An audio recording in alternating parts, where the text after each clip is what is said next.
हाँ भाई, हम पढ़ रहे हैं इलेक्ट्रॉनिक्स, और इलेक्ट्रॉनिक्स में हमने पढ़ा है बेसिक इलेक्ट्रॉनिक्स के बारे में, एन टाइप, पी टाइप और इन सब चीज़ों के बारे में हमने अध्ययन किया था कि एन टाइप क्या होता है, पी टाइप क्या होता है, और इसके अलावा होल्स क्या होते हैं। आप में से किसी ने इलेक्ट्रॉनिक्स के सवाल किए हैं, कोई डाउट आए हैं? नहीं आए हैं? ठीक है। वो वैल्यू का मामला ऐसा है भाई, वैल्यू है जो परीक्षा में सवाल आया था ना, उन्होंने वैल्यू उठाई थी उस किताब से, वी के मेहता नाम से। परीक्षा में तो 2 सवाल आए, दोनों ही जो है सिलिकॉन की, उनकी वैल्यू उठाई है वी के मेहता बुक से। और वी के मेहता से आपके पास वी के मेहता में ही है केवल कि सिलिकॉन का 6000 ओम सेंटीमीटर होता है। ये कौन सी बुक में है? वी के मेहता में। मैं बुक का नाम बता रहा हूँ, ऑथेंटिक बुक, उसका नाम बता देता हूँ। ये वी के मेहता में है। और जर्मेनियम में, प्योर जर्मेनियम के लिए है, उन्होंने लिखा कि जर्मेनियम जो प्योर है तो हमारे पास ये 0.41 से लेके, मतलब 41 लिख दो, ओम सेंटीमीटर लिखना, तो 41 से 60 ओम सेंटीमीटर है। और 60 ओम सेंटीमीटर है जर्मेनियम में, जब प्योर कंडीशन लिखी जाए ये, ठीक है ना, ओम सेंटीमीटर के हिसाब से। ये जो लाइन मैंने लिखा है ये वी के मेहता बुक से है। ओके, ठीक है। बाकी कोई इंटरनेट कुछ भी दे, उससे कोई फर्क नहीं है। ये वी के मेहता से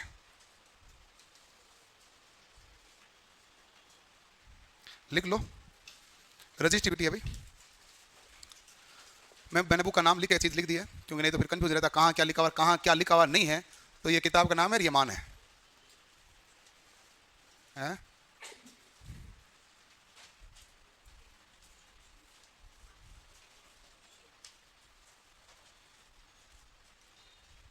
हो गया भाई? ओके। एक हमारे पास आता है ड्रिफ्ट करंट और डिफ्यूजन करंट, 2 नाम होता है। एक होता है डिफ्यूजन करंट,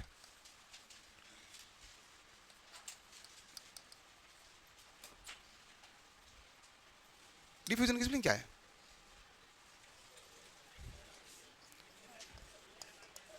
ड्रिफ्ट की यही है भाई। डिफ्यूजन की स्पेलिंग क्या है? ठीक है, ओके ओके, ये ना भाई डिफ्यूजन, ठीक है। डिफ्यूजन किसे कहते हैं? जब हमारे पास उच्च सांद्रता से निम्न सांद्रता की ओर धारा का प्रवाह हो। उच्च सांद्रता से निम्न सांद्रता की ओर जो प्रवाह होता है उसे हम कहते हैं डिफ्यूजन। पानी का नेचर क्या होता है? उच्च से निम्न बहना। धारा भी क्या होगी? उच्च से निम्न बहेगी। तो ये जो उच्च से निम्न बहेगी, इसके लिए आपको बल थोड़ा लगाना पड़ा, ये तो स्वतः प्रक्रिया है। तो ये हमारे पास डिफ्यूजन करंट है, हमारे पास ये कौन सी प्रक्रिया भाई? तो आप कहेंगे ये स्वतः प्रक्रिया है, ठीक है। ड्रिफ्ट करंट होती है ये निम्न सांद्रता से उच्च सांद्रता, low concentration to high concentration, निम्न सांद्रता से उच्च सांद्रता की ओर। सांद्रता मतलब कंसंट्रेशन। जैसे आपके हौद में पानी है, आपको टंकी में चढ़ाना है, तो नीचे पानी है, ऊपर चढ़ाना है, तो निम्न से उच्च है, इसके लिए आपको क्या लगानी पड़ी? मोटर। यानी आपने बलपूर्वक चढ़ाया, धक्का दे के चढ़ाया। मोटर क्या करती है? धक्के तो देती है पाइप में, पाइप में पानी को धक्का देती है, तो पानी आगे जाता है, पीछे और पानी लाती जाती है और धक्का देती जाती है। ये तो मोटर का काम है। तो ये होता है ड्रिफ्ट करंट होती है, ये बलपूर्वक होती है, ये स्वतः नहीं है। आप यदि मन से पढ़ रहे हैं तो ये डिफ्यूजन है, आपको कूट पीट के पढ़ाया जा रहा है तो वो ड्रिफ्ट है, बलपूर्वक हुआ। तो बस ये है डिफ्यूजन और ड्रिफ्ट में अंतर। एक नाम आता है फर्मी लेवल।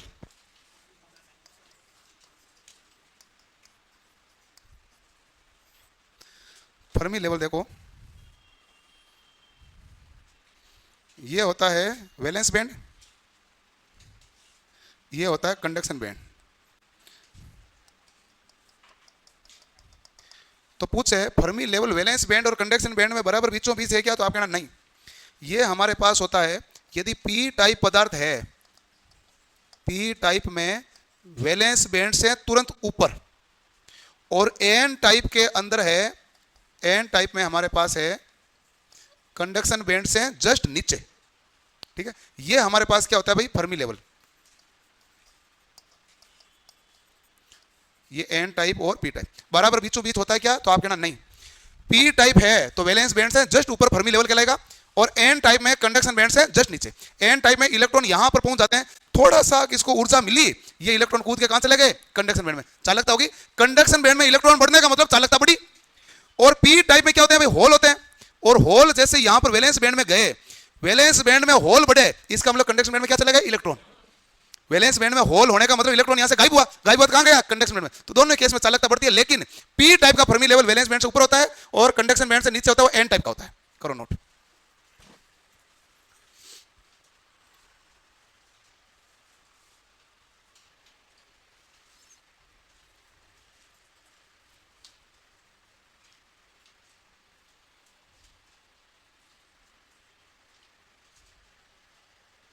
अब क्यों इलेक्ट्रॉनिक्स पढ़ गया, बेसिक इलेक्ट्रॉनिक्स वाला टॉपिक में कोई सवाल है तो भाई पूछ लो पहले।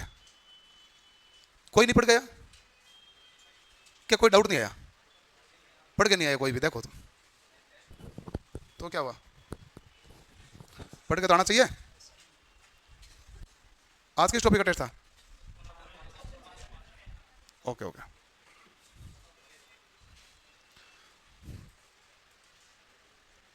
था क्या? है टेस्ट है ना?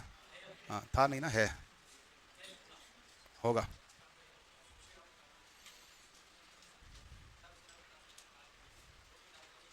किसका? उत्पादन पारेषण में पढ़ा था ही नहीं भाई। नॉर्मल है तो डाउट नहीं है, कर लो। हाँ जो टॉपिक नहीं पढ़ा तो उसका डाउट नहीं कराता है। आपको मैं खड़ा खड़ा पूछ रहा हूँ, इलेक्ट्रॉनिक्स में कोई सवाल है, डाउट है तो बताओ। वो तो तुम लाए नहीं हो। उत्पादन पारेषण वितरण कर रहे हो भाई। टॉपिक में भाई, ये टॉपिक पढ़े जिसके सवाल होने चाहिए ना, कायदे बनता है। आप टोटल कुल मिला के डाउट लाते हैं, कितने लाते हैं? यहाँ तो 4 सवाल होते हैं, 5 होते हैं। ये आज आपके डाउट आ जाते हैं, सबके साथ में सोल्व हो जाते हैं। नहीं तो कल डाउट आएंगे तो फिर इंडिविजुअल सोल्व करना पड़ता है, तो नहीं तो एक साथ ही सोल्व हो जाता है। आप इलेक्ट्रॉनिक्स को सीरियस लो, इतना भी इसको हल्का में मत लो। ठीक है कम नंबर की आती है, लेकिन ये तेल का मचाती है जब परीक्षा में ज्यादा आती है, मीटर ऊपर नीचे करती है सारा। हम इसीलिए तो पूरा पढ़ रहे हैं, हम कौन सा छोड़ छोड़ के पढ़ रहे हैं, हम पूरी पढ़ रहे हैं ना भाई इलेक्ट्रॉनिक्स। ओके भाई, अब हम कर रहे हैं अत्यंत महत्वपूर्ण टॉपिक, डायोड है।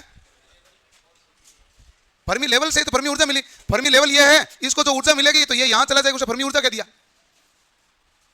फर्मी लेवल पर जब एक इसको स्पेशल एनर्जी मिलेगी तभी तो ये यहां के इलेक्ट्रॉन कहां जाएंगे? कंडक्शन बैंड में। वही फर्मी ऊर्जा है।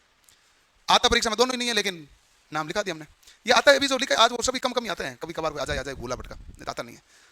यही तो मामला है ना भाई, जो मैंने लिखा है वो कल लिखा है, वो मुख्य रूप से है, वो कल बड़ा है। अब जो मैं डायोड पढ़ाऊंगा वो मुख्य रूप से होगा, और कल जो मैं डायोड पढ़ाऊंगा वो कभी कभार बड़ा होगा। रियलिटी है ना भैया। अभी जो डायोड पढ़ाऊंगा पीएन डायोड पढ़ाऊंगा, मुख्य रूप से कौन सा डायोड आता है? PN diode. अब बताओ, शॉर्ट की डायोड का तो चिन्ह पूछते हैं, बाकी शॉर्ट की डायोड की कोई लाइन है तो कभी कभार पूछते हैं। जैसे आपके सिलेबस में वाल्व थ्योरी लिखा हुआ, 125 पेपर में शायद तक एक सवाल आया या 2 सवाल आया वाल्व थ्योरी, और नए वाले सिलेबस में वाल्व थ्योरी है ही नहीं। अब तो वैसे भी पढ़ना भी नहीं है, नए वाले में वाल्व थ्योरी लिखा हुआ ही नहीं है सिलेबस में। सिलेबस में इलेक्ट्रॉनिक्स 4th सेमेस्टर में है, देखा नहीं देखा आपने कभी? 4th सेमेस्टर में है। शुरुआत में 100-125 पेज है थ्योरी के लिखे हुए हैं। जो टेढ़ी मेढ़ी थ्योरी लिखी हुई है, ढंग की तो नहीं लिखी उन्होंने, टेढ़ी मेढ़ी थ्योरी लिखी है। ठीक है, हम पढ़ते हैं अब। आज शुरू करते हैं, इसका अगला चैप्टर है पीएन डायोड। बेसिक इलेक्ट्रॉनिक्स के आगे वाला टॉपिक है पीएन डायोड। वैसे नाम तो टॉपिक का डायोड है, हम इस डायोड में पहला डायोड पढ़ रहे हैं पीएन डायोड। यहीं से चीज़ों को समझना है, लिखने की कोई जल्दबाजी रखना मत। जो समझ में आएगा वो आपका काम का होगा, नहीं आएगा वो कोई काम का होगा नहीं। वैसे भी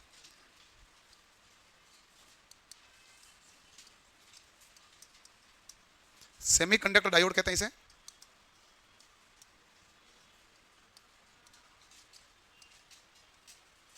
यहां अर्धचालक डायोड, ठीक है भाई।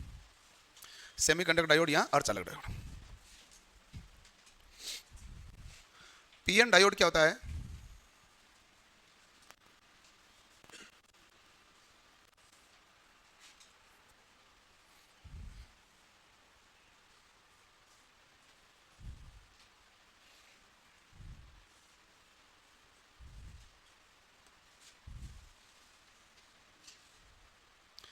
पी एन डायोड का मतलब पी तथा एन प्रकार के पदार्थों को मिलाने पर जब हमारे पास क्रिस्टलीय संरचना का निर्माण हो जाए तो उस युक्ति को हम क्या कहते हैं? P N diode.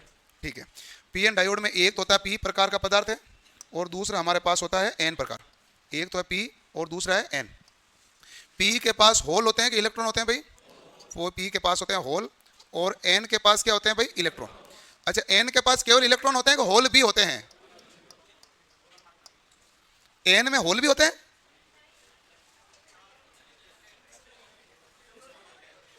एन में इलेक्ट्रॉन ही होते हैं, होल भी होते हैं? होल होते हैं। कौन कौन है, हाथ खड़ा करना।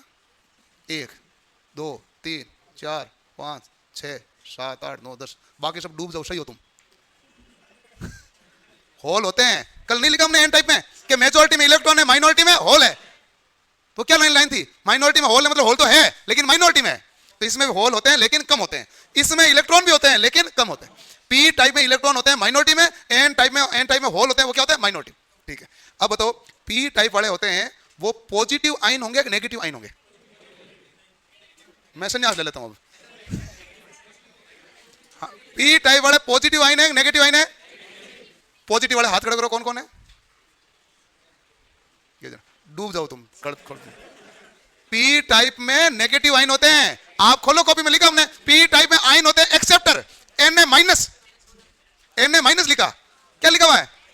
एन ए माइनस लिखा हुआ है, पढ़ते नहीं हो ध्यान से। तो पी टाइप में हमारे पास क्या होते हैं? एक्सेप्टर आयन होते हैं, और एक्सेप्टर आयन क्या होंगे? माइनस। और एन टाइप में कौन सा आयन होते हैं? डोनर। और डोनर आयन कौन से होते हैं? पॉजिटिव। अब इतनी छोटी चीज थी लेकिन आपको नहीं पता रही, गड़बड़ी मामला है, हैं? अब ध्यान से देखना भाई।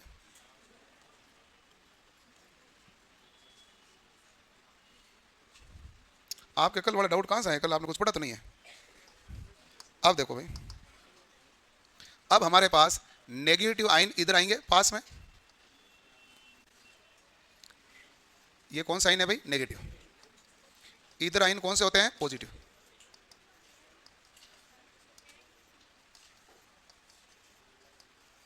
ठीक है, अब इसमें भी आप देखेंगे तो ये जो पास पास वाले हैं ना, ये ज्यादा मजबूत बंध बनाते हैं। ये पास पास वालों ने क्या बनाया? बंध। और ये जो अगला बंध है ये इन दूर दूर वालों ने बनाया है कि नहीं भाई? ऐसे ये जो हमारे पास है इसको हम कहते हैं अवक्षय परत। इस परत को क्या कहते हैं भाई? ये चौड़ाई होती है, ये हमारे पास क्या कहलाती है? अवक्षय परत। अवक्षय परत को इंग्लिश में कहते हैं डिप्लीशन लेयर। सवाल आपको परीक्षा में पूछा हुआ भी है और भी पूछा जा सकता है कि डिप्लीशन लेयर की मोटाई कह दो या चौड़ाई कह दो, एक ही बात होती है। चौड़ाई या मोटाई कितनी है? विड्थ लिखते हैं इंग्लिश में, विड्थ लिख दूं मैं। विड्थ यानी चौड़ाई कितनी होती है? 1 माइक्रोमीटर। 1 माइक्रोमीटर बराबर क्या होता है? लेकिन आपको मीटर में दिया ही नहीं है, सेंटीमीटर में दिया ऑप्शन। परीक्षा वाले ने किया हुआ है, यही आपकी परीक्षा में आया हुआ सवाल है, 10 की घात -4 सेंटीमीटर। अब बताओ अवक्षय परत में इलेक्ट्रॉन होते हैं, होल होते हैं, दोनों ही होते हैं? दोनों नहीं होते हैं। इसमें होते हैं आयन। इलेक्ट्रॉन होल आपने डाला कि इसमें? इसमें क्या होता है? केवल आयन। इसमें न तो हमारे पास इलेक्ट्रॉन है न होल है, इसमें केवल आयन होता है। इसमें केवल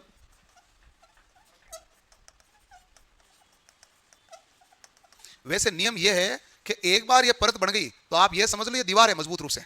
उसके बाद में इधर वाले होल उधर नहीं जा सकते, इधर वाले इलेक्ट्रॉन इधर नहीं जा सकते। मेजॉरिटी का प्रवाह क्या होता है? बंद। जब तक इस दीवार को नहीं तोड़ोगे तब तक अपने पास इस प्रकार से धारा का प्रवाह नहीं होगा। दीवार कब टूटेगी? जब आप वोल्टेज देंगे। वोल्टेज कौन सा देते हैं? सिलिकॉन के लिए 0.7, जिसे प्रचालन वोल्टेज कहते हैं। न्यूनतम उतना वोल्टेज दोगे तब ये दीवार क्या होगी? टूटेगी। तब इलेक्ट्रॉन और होल का प्रवाह होना शुरू होगा। तब तक इलेक्ट्रॉन अपनी जगह, होल अपनी जगह। पी टाइप की तरफ वाला सिरा हमारे पास कहलाता है एनोड। क्या कहलाता है? और एन टाइप की तरफ वाला सिरा हमारे पास क्या कहलाता है? कैथोड। कैथोड को के से डिनोट करते हैं, एनोड को ए से। ठीक है भाई? तो एक होता है हमारे पास एनोड और दूसरा होता है कैथोड। ठीक है, अब ये जो हमारे पास होता है ना, यहां भी देख लो, ये जो बराबर बीचों बीच वाला भाग है इसमें विद्युत क्षेत्र की तीव्रता क्या होती है? मैक्सिमम। यहां विद्युत क्षेत्र की तीव्रता क्या होती है? अधिकतम। और यहां पर आओगे तो विद्युत क्षेत्र की तीव्रता क्या हो जाती है? 0। तो यहां पर क्या हो जाएगी? विद्युत क्षेत्र की तीव्रता 0। यदि मान लो, वैसे तो अपने ज्यादा आता नहीं है, मैंने इधर डोपिंग बढ़ाई तो ये परत यहां से उधर धक्का दे देंगे। इधर आपने इलेक्ट्रॉन बढ़ाया, ज्यादा कर दिया इलेक्ट्रॉन, इलेक्ट्रॉन इधर धक्का दे देगा। दीवार दोनों के बीच में है, जिसके पास ज्यादा आदमी है वो धक्का देकर दीवार दूसरी तरफ खिसका देगा। यही मामला है। और जब दोनों के पास, इसके पास इलेक्ट्रॉन है इसके पास होल बराबर है, तो दीवार क्या रहेगी? बराबर बीचों बीच। ठीक है, ये हमारे पास है। अब बताइए कि पी एन डायोड कहते किसे हैं? बताओ भाई। पी तथा एन टाइप के पदार्थ को मिलाने पर क्रिस्टलीय संरचना का निर्माण हो, क्रिस्टलीय संरचना का निर्माण हो तो बनने वाली युक्ति पीएन डायोड कहलाती है। क्या कहलाती है? और ये हमारे पास क्या है? जंक्शन है भाई। इसे हम क्या कहते हैं?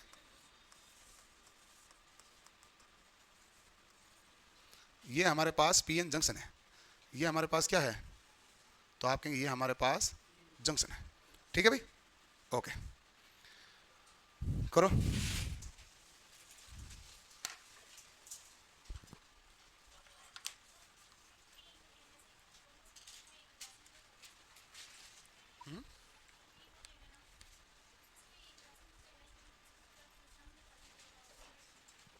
पता नहीं तुमने क्या पढ़ा, मुझे कैसे पता चलेगा? तू क्या लगाती हो कि पी और एन में कोई उदासीन है क्या? ये क्या सवाल है? पी पी पी मतलब पी टाइप है, होल ज्यादा है, एन इलेक्ट्रॉन ज्यादा है, उदासीन कैसे आया? किस में? रामायण में? भाई इस किताब देना, ये किताब नहीं लेके आया।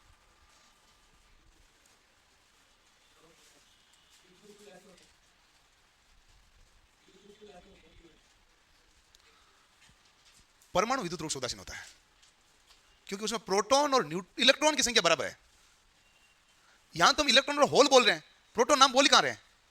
जितनी ज्यादा हमारे पास डोपिंग बढ़ाओगे, डोपिंग जितनी ज्यादा करोगे, यानी पी और एन में अशुद्धि मिलाओगे, तो इधर इलेक्ट्रॉन आएंगे, इधर होल आएंगे। तो इधर वाले क्या करेंगे? होल उस दीवार को धक्का देंगे, उधर इलेक्ट्रॉन देंगे, इधर धक्का, कुल मिला के क्या हो जाएगी? छोटी। तो आप डोपिंग बढ़ाएंगे तो परत क्या हो जाएगी भाई? तो परत की मोटाई क्या हो जाएगी? कम। डोपिंग बढ़ाने पर अवयव से परत, परत की अवयव से परत लिखना। बहुत आसान लाइन लिखूं क्या? बहुत आसान लाइन लिखो। बी एन जंक्शन में एक जंक्शन होते हैं, दो टर्मिनल होते हैं। बहुत आसान लाइन है ना? आया हुआ सवाल है? नहीं आता? डायोड में कितने टर्मिनल होते हैं, कितने परत होते हैं, कितना जंक्शन है? पीएन में कितने जंक्शन है? एक। टर्मिनल कितने हैं? दो। परत कितनी है? दो। अवयव से परत एक। ये परत तो अवयव से है, बाकी पी और एन की भी तो परत है। परत कितनी है? दो। और अवयव से परत कितनी है? एक। ठीक है भाई। अब हम लिखते हैं एक नाम बहुत इंपॉर्टेंट, इसका नाम है ये कट इन वोल्टेज।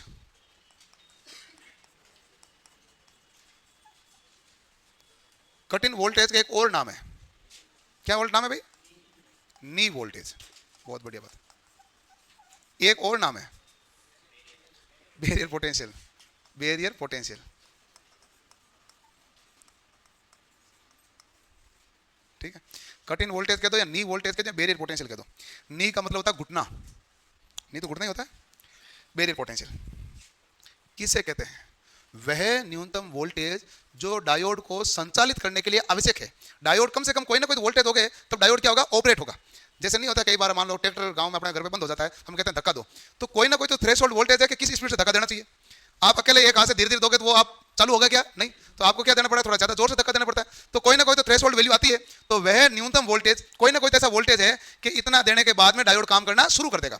तो वह न्यूनतम वोल्टेज जिसके बाद डायोड ऑपरेट करना शुरू कर दे उसे हम क्या कहते हैं? कट इन वोल्टेज या बैरियर पोटेंशियल। तो आप कहेंगे वह न्यूनतम वोल्टेज, वह न्यूनतम वोल्टेज जिस पर डायोड को परिचालित किया जा सके।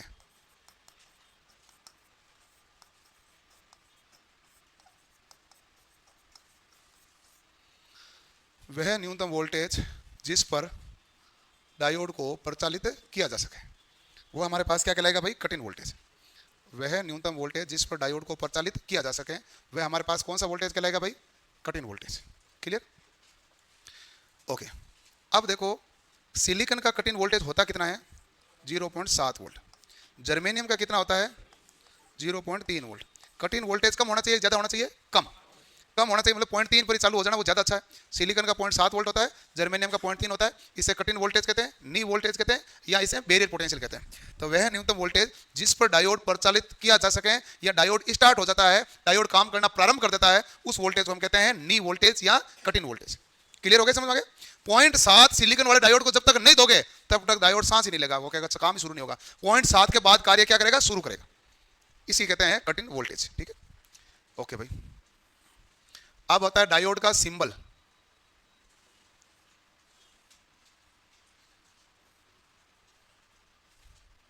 यही होता है डायोड का सिंबल। इधर क्या है भाई, एनोड, और ये क्या है, कैथोड। ठीक बात है। अब मुझे बताओ कि ये चिन्ह बनाए तो कुछ सोच विचार के बनाया होगा।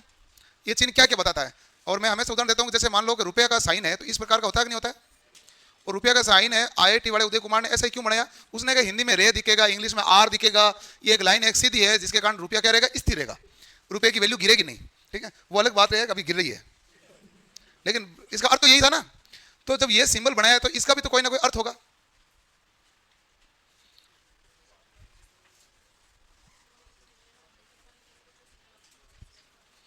इसका अर्थ है कि आप पहला लिखोगे तीर का जो निशान है वो फॉरवर्ड दिशा में धारा प्रवाह को दर्शाता है, फॉरवर्ड करंट को दर्शाता है। तीर का निशान किसको दर्शाता है?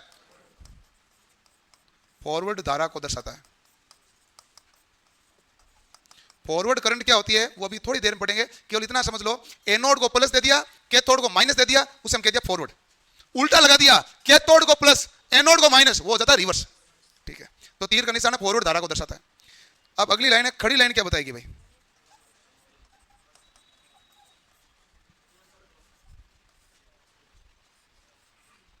है? दो है, एक तो रिवर्स धारा को रोकेगी, करंट इधर से आने लगेगी जिसको क्या नहीं चल सकते, तो रिवर्स धारा को रोकेगी, तो रिवर्स करंट क्या हो जाएगा, बहुत कम, तो रिवर्स में प्रतिरोध क्या होता है, ज्यादा। तो एक तो है रिवर्स धारा का रोकना या कम करना। दूसरा बैरियर पोटेंशियल, कि भाई इधर से धारा जाएगी तो कुछ ना कुछ इसको वोल्टेज ज्यादा तो तभी तो बैरियर टूटेगा। ठीक है ना।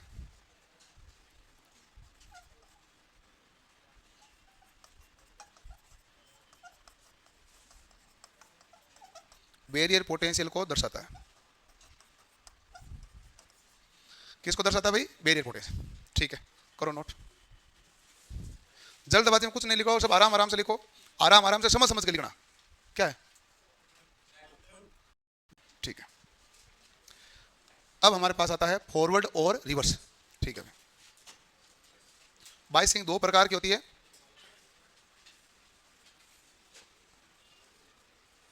फॉरवर्ड बाइस,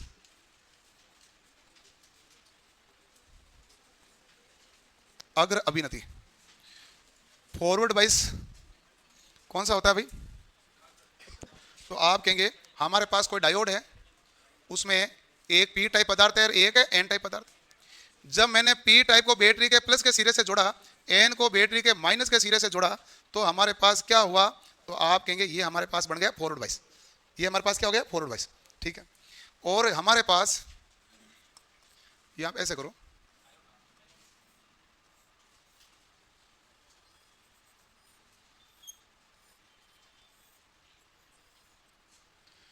ये हमारे पास डायोड में एनोड को प्लस है और कैथोड को किसे जोड़ा? माइनस है, तो भी कौन सा बाइस कहलाया? फॉरवर्ड बाइस। तो फॉरवर्ड बाइस किसे कहेंगे भाई? बैटरी के धनात्मक सिरे को एनोड से तथा ऋणात्मक सिरे को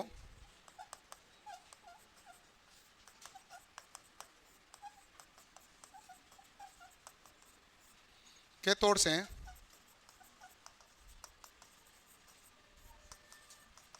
संयोजित किया जाता है। बैटरी के धनात्मक सिरे को एनोड से तथा ऋणात्मक सिरे को कैथोड से संयोजित किया जाता है, तो कौन सा बाइस होता है भाई? फॉरवर्ड बाइस। ठीक है, फॉरवर्ड बाइस में क्या हो जाएगा? कौन बताओ भाई? हाँ, जितना फॉरवर्ड बाइस में आप वोल्टेज बढ़ाएंगे, फॉरवर्ड बाइस आप जितना ज्यादा बढ़ाओगे, अवक्षय परत क्या हो जाएगी? घटेगी। तो इसकी अवक्षय परत क्या होती है? छोटी, यहाँ पतली कह दो। विड्थ क्या होती है? कम। अवक्षय परत क्या हो जाती है? छोटी हो जाती है। ठीक है, अब देखो हमारे पास इसमें धारा का प्रवाह ज्यादा होगा, अवक्षय परत तो छोटी है तो धारा का प्रवाह क्या होगा? ज्यादा। ठीक है, तो ये हमारे पास ये डायोड है जो इस फॉरवर्ड बाइस में लिखो, फॉरवर्ड रेजिस्टेंस लिखते हैं। फॉरवर्ड बाइस में डायोड का प्रतिरोध कम होता है। डायोड का प्रतिरोध क्या होता है भाई? कम। ठीक है, फॉरवर्ड में डायोड का प्रतिरोध कम होता है। और आदर्श अवस्था में बात करें तो आदर्श अवस्था में हमारे पास डायोड का रेजिस्टेंस क्या हो जाता है? जीरो। और डायोड का रेजिस्टेंस जब जीरो हो जाता है तो यह लघु परिपथ के रूप में कार्य करता है। कैसे करता है? जब भी रेजिस्टेंस जीरो होता है तो ये लघु परिपथ कहलाता है, शॉर्ट सर्किट हो गया, शॉर्ट सर्किट की तरह कार्य करता है। ठीक है, तो फॉरवर्ड बायस में डायोड का प्रतिरोध क्या होता है? कम। आदर्श अवस्था में प्रतिरोध क्या हो जाता है? जीरो। तो ये लघु परिपथ की भांति ये हमारे पास फॉरवर्ड बायस में ये कार्य करता है। फॉरवर्ड धारा क्या होती है? उच्च। फॉरवर्ड धारा क्या होती है भाई? उच्च होती है। प्रतिरोध कम होगा, धारा उच्च होगी।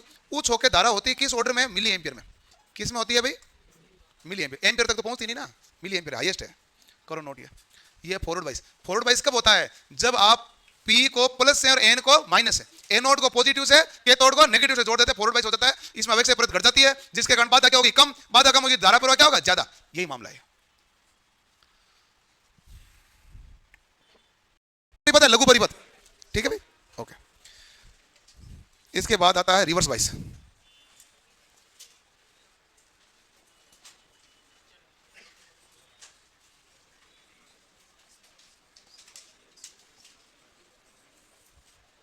रिवर्स बायस यानी कि पश्च अभिनति।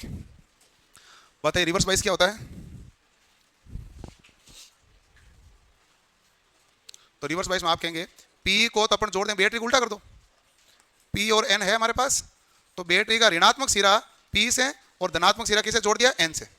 ठीक है, अब यहां से गए पॉजिटिव, वो इलेक्ट्रॉन को रिकम्बाइन कर गए, तो इधर इलेक्ट्रॉन क्या हो गए? कम हो गए। इधर से गए नेगेटिव, यहाँ होल थे, होल के काफी सारे होल को तो नेगेटिव खा गया, तो होल क्या हो गए? कम। इधर इलेक्ट्रॉन कम हो गए, इधर होल कम हो गए। जब इनके बीच में से दोनों तरफ कम हो गए तो बल भी क्या लगेगा? कम। आवेश परत क्या होगी? मोटी। ये है। या फिर आप इसको ऐसे बना लो, ये लो भाई एनोड और कैथोड।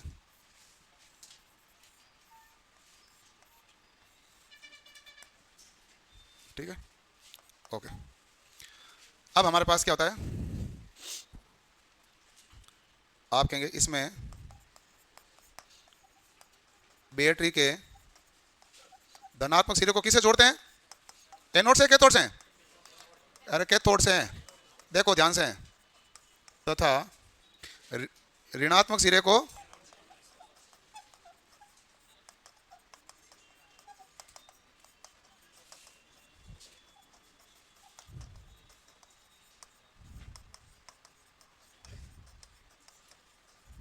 ठीक है, इसमें बैटरी के धनात्मक सिरे को कैथोड से तथा ऋणात्मक सिरे को एनोड से संयोजित किया जाता है। अगला हमारे पास है, जब इसमें वोल्टेज बढ़ाएंगे, reverse voltage, reverse voltage बढ़ाओगे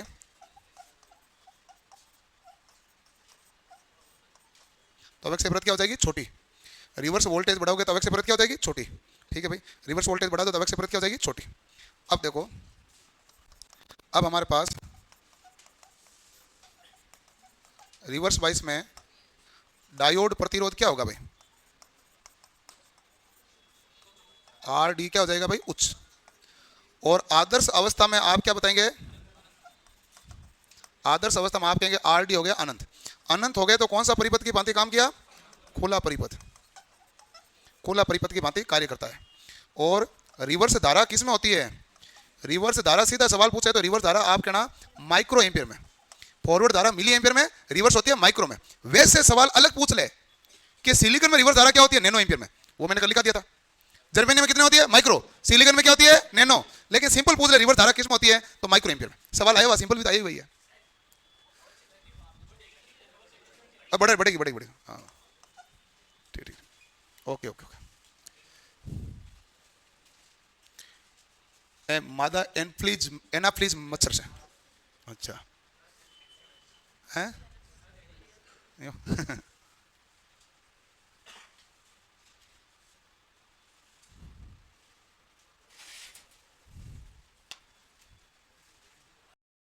okay. अगला हमारे पास है डायोड का अभिलक्षण।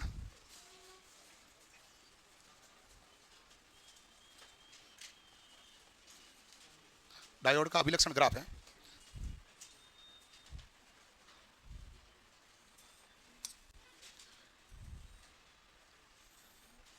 यह है वोल्टेज, यह है धारा। आप ध्यान से देखना भाई, शुरुआत में आपने वोल्टेज दिया तो धारा नहीं के बराबर बढ़ी नहीं, क्योंकि शुरू नहीं हुआ। फिर आपने वोल्टेज दिया तो धारा बढ़ने लगी, और उसके बाद वोल्टेज तो कम दे रहे हो लेकिन धारा क्या बढ़ रही है? ज़्यादा। ये पहले क्यों नहीं बढ़ी? तो आप कहेंगे कट इन वोल्टेज के कारण। जब तक कट इन वोल्टेज नहीं मिला तब तक हमारे पास धारा बढ़ी नहीं, क्योंकि ये ऑपरेट ही नहीं किया। और उसके बाद वोल्टेज बढ़ाओगे तो धारा क्या होगी, बढ़ेगी। तो ये हमारे पास सीधी लाइन है, घूमती हुई लाइन दिख रही है भाई, घूमती हुई दिख रही है, सीधी कहां दिख रही है? तो ये है ए रेखीय, नॉन लीनियर। ये क्या है? ए रेखीय। ए रेखीय में कौन सा प्रकार है? चरघातांकी। चरघातांकी यानी एक्सपोनेंशियल है, चरघातांकी यानी एक्सपोनेंशियल। तो ये हमारे पास कौन सा बाइस कहलाता है? फॉरवर्ड। जब वोल्टेज बढ़ोगे प्लस में तो धारा हमारे पास क्या हो रही है? बढ़ रही है। फॉरवर्ड बाइस में धारा किस में होती है? मिली एम्पियर में। फॉरवर्ड बाइस में धारा किस में होती है? Milli ampere. ये चरघातांकी ही ग्राफ क्यों बना? एक्चुअल में डायोड की इक्वेशन होती है वो I बराबर होता है I नॉट E की पावर V अपॉन ईटा VT -1। ये V कर दो या VD कर दो, बोले V रहने दो, ठीक है ना। I बराबर I नॉट E की पावर V अपॉन नीटा VT, E की पावर V अपॉन नीटा VT -1, ये होता है। अब हमें यहां से बाकी तो लेना देना है नहीं, सिंपल देखो I समानुपाती E की घात V आया कि नहीं आया? तो दोनों तरफ log लिया तो ये हो जाता है log I समानुपाती क्या बन जाता है? V। क्योंकि इधर log लिया तो E हो जाएगा कैंसिल। log का उल्टा होता है एंटी log, एंटी log कहलाता है E। तो I समानुपाती E की घात V है, यानी log I समानुपाती V है। तो ये ग्राफ है जो किसके बीच बना? V और I के बीच बना क्या? ना, ये ग्राफ बना log I और V के बीच। ग्राफ किसके बीच बना? log I और V के बीच। तो ये हमारे पास इस प्रकार से ग्राफ बनता है। इसलिए सीधी रेखा नहीं होकर कौन सी रेखा आती है? चरघातांकी, जो हमारे पास ए रेखीय प्रकार की रेखा है। रिवर्स बाइस में जैसे जैसे आप इसको बढ़ाएंगे तो नहीं के बराबर वोल्टेज बढ़ेगा, एक बिंदु आएगा जहां पर क्या बनेगा भाई? ब्रेकडाउन। यहां पर हमारे पास आएगा ब्रेकडाउन। और वैसे ब्रेकडाउन यहां नहीं है, अभी थोड़े अगले में मैं ब्रेकडाउन को थोड़ी देर में समझाऊंगा। यहां रिवर्स बाइस में नहीं के बराबर धारा का प्रवाह होता है, ये सब इतना ही समझ लो, ठीक है ना। ठीक है, तो ये हमारे पास डायोड का अभिलक्षण है। रिवर्स में धारा कितनी होती है? तो रिवर्स में धारा होती है माइक्रो एम्पियर। माइक्रो एम्पियर में होता है ना भाई, ये रिवर्स है, ठीक है। अब यहां पर एक नाम आया नीटा। नीटा बराबर 1 होता है जर्मेनियम के लिए और नीटा का मान 2 होता है सिलिकॉन के लिए। ये एक कांस्टेंट वैल्यू होती है जो आपको ध्यान रखनी होती है। VT एक और नाम आया, VT होता है थर्मल वोल्टेज। इसके बारे में आगे पूरा भाग पढ़ूंगा अभी थोड़ी देर में। थर्मल वोल्टेज है VT, हमारे पास कौन सा वोल्टेज है? Thermal voltage. क्योंकि तापमान का भी तो प्रभाव पड़ेगा, तो इसलिए VT क्या होता है हमारे पास? Thermal voltage. करो नोट इसको।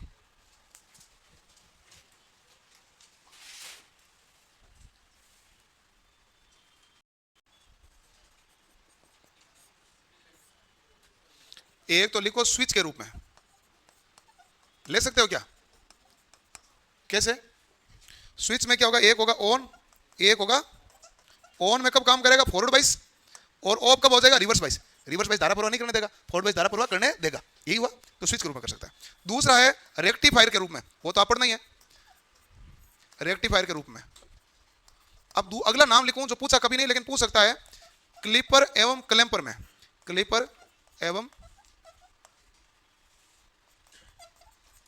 क्लैंपर में यह होता है वेव शेपिंग सर्किट, जो इलेक्ट्रिक मैकेनिक में आता था, इलेक्ट्रिशियन नहीं आता है। क्लिपर एवं क्लैंपर में जो वेव शेपिंग सर्किट है उसमें भी डायोड का उपयोग किया जाता है। वेव को ऊपर नीचे शिफ्ट करनी हो, वेव को काटनी हो, तो वहां क्लिपर और क्लैंपर में भी इसका उपयोग किया जाता है। किसको? तो एसी को डीसी मतलब रेक्टिफायर हुआ। बैटरी को चार्ज करना है तो बैटरी किससे चार्ज होती है? एसी से होती है, डीसी से होती है? डीसी से। आपने सप्लाई कौन सी दी? एसी। तो एसी को डीसी में बदलना है तो क्या चाहिएगा? रेक्टिफायर चाहिए, वही है। तो रेक्टिफायर में क्या लगता है? डायोड। हाँ, अच्छा। और ऐसे तो देखो कि बाद में रेक्टिफायर का उपयोग आ जाता है ना भाई, लाइटिंग परिपथ में रेक्टिफायर है, लाइटिंग परिपथ में ब्रिज रेक्टिफायर काम में लेते हैं, तो वो तो डायोड वहां भी आ ही गया। मुख्य रूप से डायोड ये सीधा उपयोग है। फॉरवर्ड बाइस एफ बी, रिवर्स बाइस है आर बी।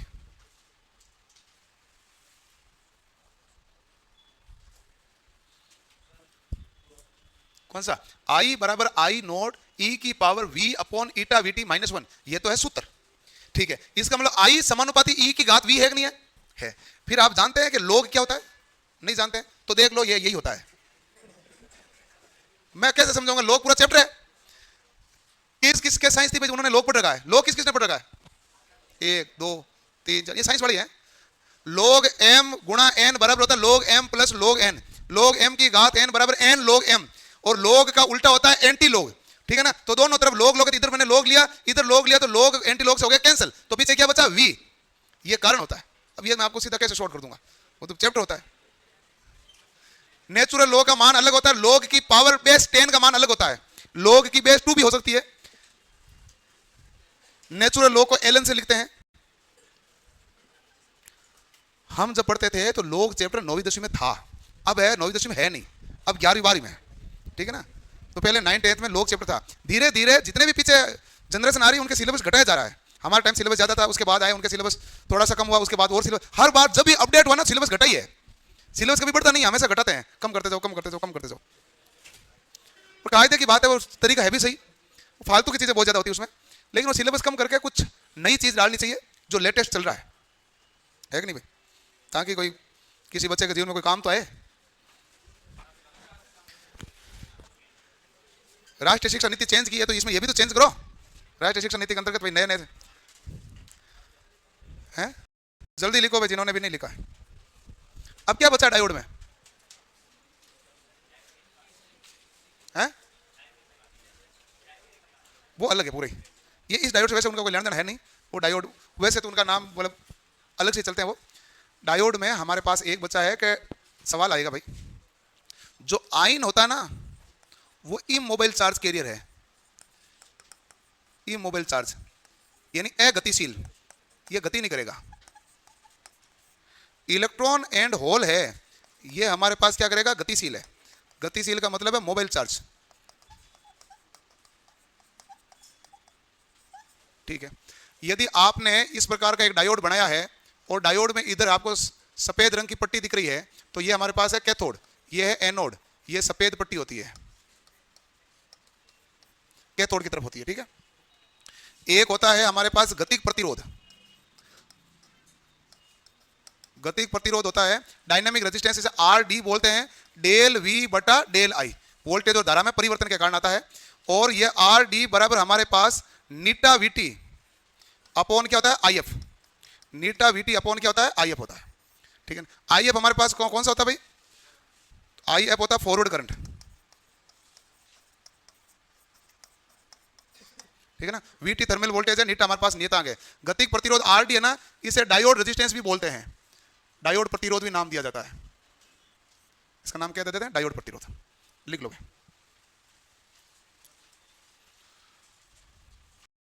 ठीक है भाई, ओके। अगला है वीटी थर्मल वोल्टेज।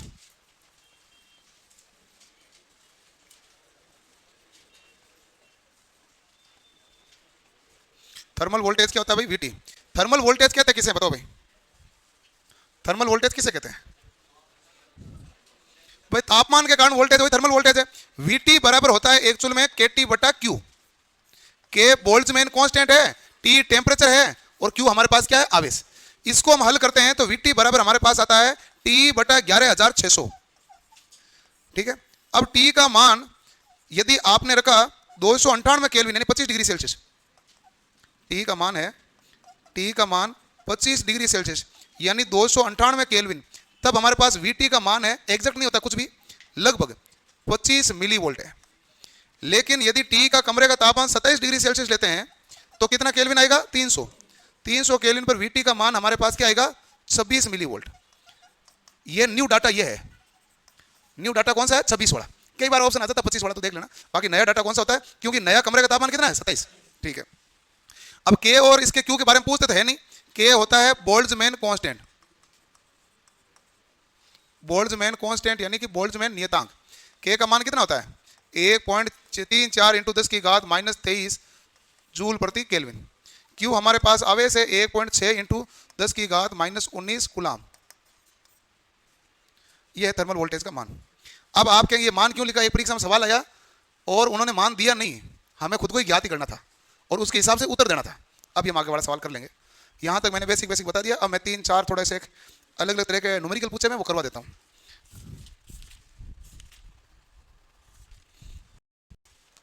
ओके भाई, अब हमारे पास आता है, अच्छा पेन रखा हुआ था क्या, एक सवाल है, पीएन जंक्शन डायोड है, उसने लिखा पीएन जंक्शन डायोड में फॉरवर्ड करंट नाम लिखा है, ये नाम लिखा हुआ है फॉरवर्ड करंट 70 मिली एम्पियर और गतिशील प्रतिरोध पूछा है।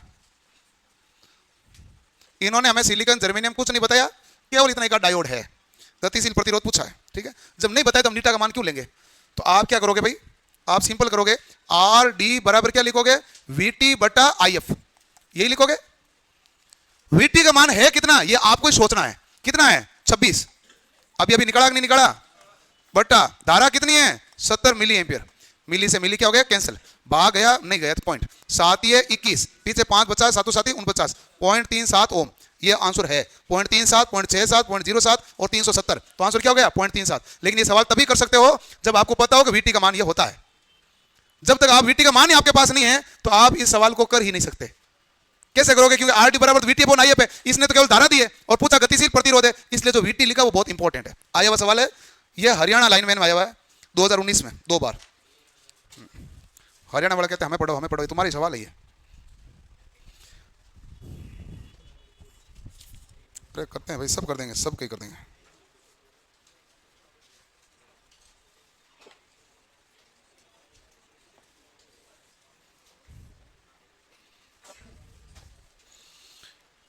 लिख लिया भाई।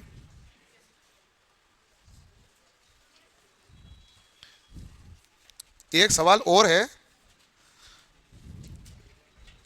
20 वोल्ट के शिखर मान की ऐसी वोल्टता एक सिलिकॉन डायोड और 490 ओम के एक भार प्रतिरोध से जुड़ी हुई है श्रेणी क्रम में। डायोड का फॉरवर्ड रेजिस्टेंस 10 ओम है, तो डायोड के माध्यम से प्रवाहित होने वाली धारा का मान ज्ञात करो। अब सवाल क्या कह रहा है कि 20 वोल्ट का शिखर मान और एक सिलिकॉन डायोड और एक 490 ओम का लोड श्रेणी क्रम में जुड़ा हुआ है। तो सबसे पहले यही बोला, तो इसने जो बोला हमने कहा भाई 20 वोल्ट तो ये है, एक डायोड है और 490 ओम का क्या है भाई लोड है, कौन से क्रम में जुड़ा हुआ है, श्रेणी क्रम में, तो श्रेणी क्रम में जोड़ दिया। सिलिकॉन डायोड है, इसने ये भी कहा है, कौन सा डायोड है भाई, सिलिकॉन, पर्सन ने जो बोला लिख दिया। अब उन्होंने कहा है यदि डायोड का फॉरवर्ड रेजिस्टेंस हमारे पास कितना है 10 ओम, फॉरवर्ड 22 में है तो इसका रेजिस्टेंस कितना आएगा भाई 10 ओम। फॉरवर्ड रेजिस्टेंस, रिवर्स नहीं, रिवर्स रेजिस्टेंस तो क्या होता है उच्च, फॉरवर्ड रेजिस्टेंस क्या होता है निम्न। फॉरवर्ड रेजिस्टेंस 10 ओम है तो डायोड में अधिकतम कितनी धारा प्रवाहित होगी, अधिकतम धारा का मतलब है मैं इस अधिकतम वोल्टेज को ले लूंगा। अब एक्चुअल में देखो हुआ क्या है, अधिकतम ही लेना तो ये मैंने ले लिया भाई 20 वोल्ट है, ठीक है। अब देखो कि ये जो है ना हमारे पास डायोड हमारे पास ये तो बन गया प्रतिरोध, ये बन गई वोल्टेज। प्रतिरोध का मान कितना ओम है 10, वोल्टेज कितना सिलिकॉन है तो 0.7, ये बनाना जरूरी है। एनोड की तरफ क्या रहता है भाई पॉजिटिव, कैथोड की तरफ माइनस नेगेटिव, तो ये बन गया 0.7 वोल्ट। ओके, फिर हमारे पास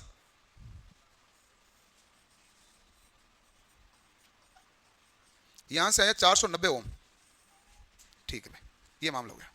अब देखो ध्यान से, प्लस माइनस ये दिखा रहा है, ओके। अब आप बताओ कि हमें निकालनी है धारा, आई बराबर वी बटा आएगा कि नहीं आएगा, तो यहां से तो जाओगे माइनस प्लस, उधर जाओगे तो प्लस माइनस, तो बताओ ये विपरीत पोलरिटी है कि सेम पोलरिटी है, सेम नहीं है, विपरीत है, विपरीत। इसको करो, इसको तार को सीधा करो तो ये क्या दिखेगा भाई माइनस प्लस, और आगे जाओगे तो क्या आएगा प्लस माइनस, तो प्लस की तरफ प्लस है तो सेम कहां हुई, वाह। ऐसा देखो ध्यान से, आप मुझे बताओ, मेरे पास 2 सेल है 2-2 वोल्ट के, जोड़ दिए, बताओ कितना वोल्ट आया 4, और यही मैंने 2 सेल है ऐसे जोड़ दिए, अब बताओ कितना वोल्ट आया 0। अब बताओ ये सेम है उल्टा जुड़ा, ये क्या है सेम, प्लस माइनस फिर प्लस क्या होगा माइनस, तो माइनस वाला किससे जुड़ेगा अगले प्लस से, तभी तो श्रेणी क्रम हुआ ना। अब यहां पर क्या है माइनस प्लस, उसके बाद वापस क्या है प्लस माइनस, उल्टा जुड़ा नहीं जुड़ा, ये सेम कहां हुआ उल्टा हो गया। तो आप चेक करेंगे तो ऐसे देखो भाई माइनस प्लस, और आगे जाओगे तो प्लस माइनस, उल्टा हो गया ना। तो इसलिए ये 20 वोल्ट है तो ये माइनस का क्या जाएगा भाई 0.7, उल्टा है, बटा प्रतिरोध कितना हो गया 500 हुआ, तो 19.3 बटा कितना हुआ 500, तो इसको 500 को 1000 कर देते हैं तो 38.6 मिली एम्पियर भाई। 2 से ऊपर नीचे गुणा करो, नीचे क्या जाएगा 1000, नीचे 1000 है तो ऊपर जाएगा क्या बन गया मिली, और 38.6 मिली एम्पियर आ गया, ये सवाल है, ठीक है। तो तुम्हारा 0.7 है वो ड्रॉप कहां हुआ है, क्योंकि डायोड क्या बन जाता है सेल, 0.7 वोल्ट का बढ़ गया कि नहीं बढ़ गया, इसलिए ड्रॉप हो गया, यही था ना सवाल। बाकी आप सवाल करना, उम्मीद करता हूं कि आपसे होंगे सवाल, हो ही जाएंगे, आप करेंगे तो ऐसे कोई दिक्कत है नहीं बड़ी, बस आप सवाल करने की आपकी नीयत होनी चाहिए। आप जब तक सवाल नहीं करोगे तो इसको पूरा समझोगे नहीं, सवाल करोगे ना समझ जाओगे, नोट्स में सारे पॉइंट टू पॉइंट लिखी हुई चीजें हैं, ये तभी पता चलेगा जब आप सवाल करेंगे। बिना सवाल किए आपको ऐसा लगेगा पता नहीं क्या पढ़ा आपने, सवाल करोगे तो पता चलेगा सब पॉइंट टू पॉइंट चीज है, एक भी एक्स्ट्रा लाइन नहीं है, सब काम की चीजें, सब सवाल है।